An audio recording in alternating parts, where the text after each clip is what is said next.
On the evening of March 29th, 1981, there was a knock at the Abrams Creek Ranger Station. When rangers opened the door, they found a distraught woman dressed in a purple dress, nearly covered in blood. The rangers quickly noticed that the blood was at least partially hers, as the young woman had a slash wound on her wrist that had begun to dry. The odd part about the entire scene was that the young woman was dressed to the nines. Hair, makeup, both done, and an elegant dress to boot. The contrast between her dress and her emotional state was stark. The term hysterical fit. Once the rangers were able to get the woman inside and calm enough to speak, she began telling a vividly wild story. At some point, one ranger asked the woman if she was alone, to which she responded, "I am now." It was about this time that Park Headquarters received a call from a man in Florida named John Rudd, who was asking if he could try to find his son, who had the same name. The rangers from Abrams Creek then relayed the young woman's appearance to Park Headquarters, where Ranger Higgins at headquarters began to relate this young woman and the boy reportedly missing. Flashback a week to Sunday, March 22nd around 7 p.m. Ranger Higgins was closing and locking entrances near Cades Cove when he came upon a young couple in the Abrams Falls parking area. The young couple were standing near an orange 1971 Volkswagen Beetle. Higgins pulled up just as the couple was seemingly ready to venture out on a hike. The couple in question had obtained a permit to camp in the backcountry, but they had no plans of sticking to their itinerary. The couple, John Rudd and Janet Rudd, 19 and 18 years of age respectively, had been married in secret on March 5th in Florida, and they were determined to fulfill a suicide pact they had made to each other when they got to the Great Smoky Mountains National Park. John and Janet had gone to great lengths to confuse their parents enough to allow them to fulfill their pact. John supposedly sent a letter to his parents telling them that they were headed to Peru.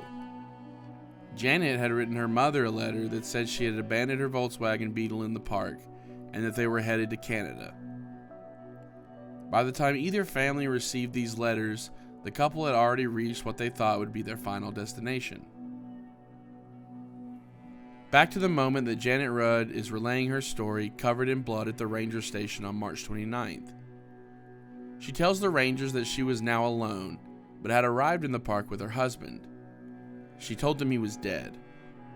And after a series of back and forth between the rangers and Janet, she finally admitted that he had taken his own life. She was quoted as saying, "It's what he wanted to do." The rangers, trying to put the whole of the story together without making any definitive assumptions, thought that maybe her husband John could still be alive. Janet told the rangers that they had stayed off all major trails, but as evidence would become available, the exact opposite was true. The couple had stayed fairly close to all the major trails. Rangers didn't know if Janet was too traumatized to remember correctly, or if she was intentionally trying to lead them astray so that her husband's body could remain in the woods forever. According to Janet, on the morning of March 29th, the same day Janet ended up bloody at the ranger station, John had told Janet he was going for a walk, but never came back. After a moderate search, Janet found him bleeding from several slash wounds to his wrist.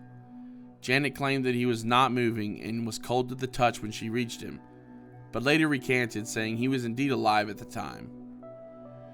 After seeing the gruesome scene, Janet took a walk of her own and tried to slash her own wrist. Ultimately, she couldn't handle the pain and then vowed to find another way to join John on the other side.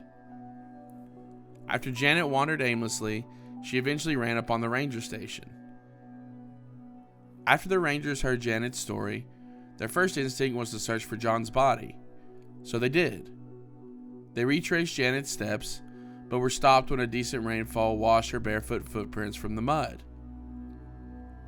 While the first search party had been stopped at that moment, Janet had been transferred to UT Medical Center, where she received stitches for her wrist wound. Interestingly, the attending doctor said that if John had a similar wound to Janet, there was a chance he could still be alive. So after giving Janet the proper medical attention she needed and some sleep, rangers brought her back to the ranger station so they could try to find John as quickly as possible. By this time, it had been around 12 hours since Janet first came up to the Abrams Creek Ranger Station. The next day, on Monday, March 30th, at dawn, the official search for John began. An FBI team with dogs joined a helicopter team in search for the couple's last campsite. At 3:30 p.m., they were able to find a tent a couple miles south of the ranger station that looked promising. Janet had told authorities that they would find John near a white and brown blanket. The search had to be called for the night despite being so close to John's body. Overnight and the next morning, parents of both teenagers showed up at the park. On March 31st, the second day of the search began. Only 2 hours into the search, the party had found the blanket Janet had told them about. The Rangers then laid out a grid search. The grid search turned up nothing as the sun fell beyond the tree line. Janet then started telling Rangers things that were the exact opposite to her original story. Ranger Higgins knew that either Janet's story was wrong or John had moved, and if John had indeed moved, then he was alive when Janet last saw him. April 1st, the third day of the search, began from the location of the white and brown blanket. Janet had been brought along with the searchers, and something about her demeanor didn't sit right with Rangers. She had a strange smirk on her face when they came up empty at places she suggested they would find John. Eventually, Rangers caught her looking north, and that's when they asked her if John was north. She, of course, said no, that he was in fact the opposite direction.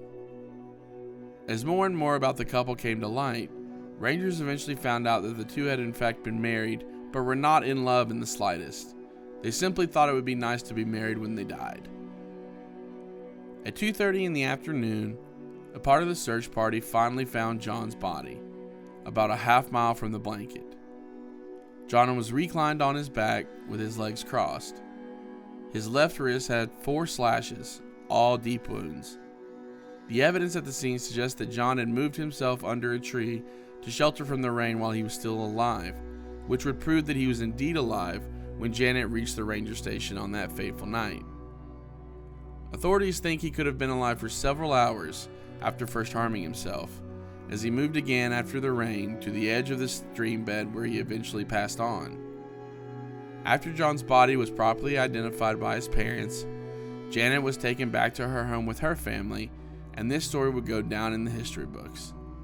The couple that thought they would die together in the beauty of the mountains suffered more than they could imagine, and Janet had to wait to see John on the other side.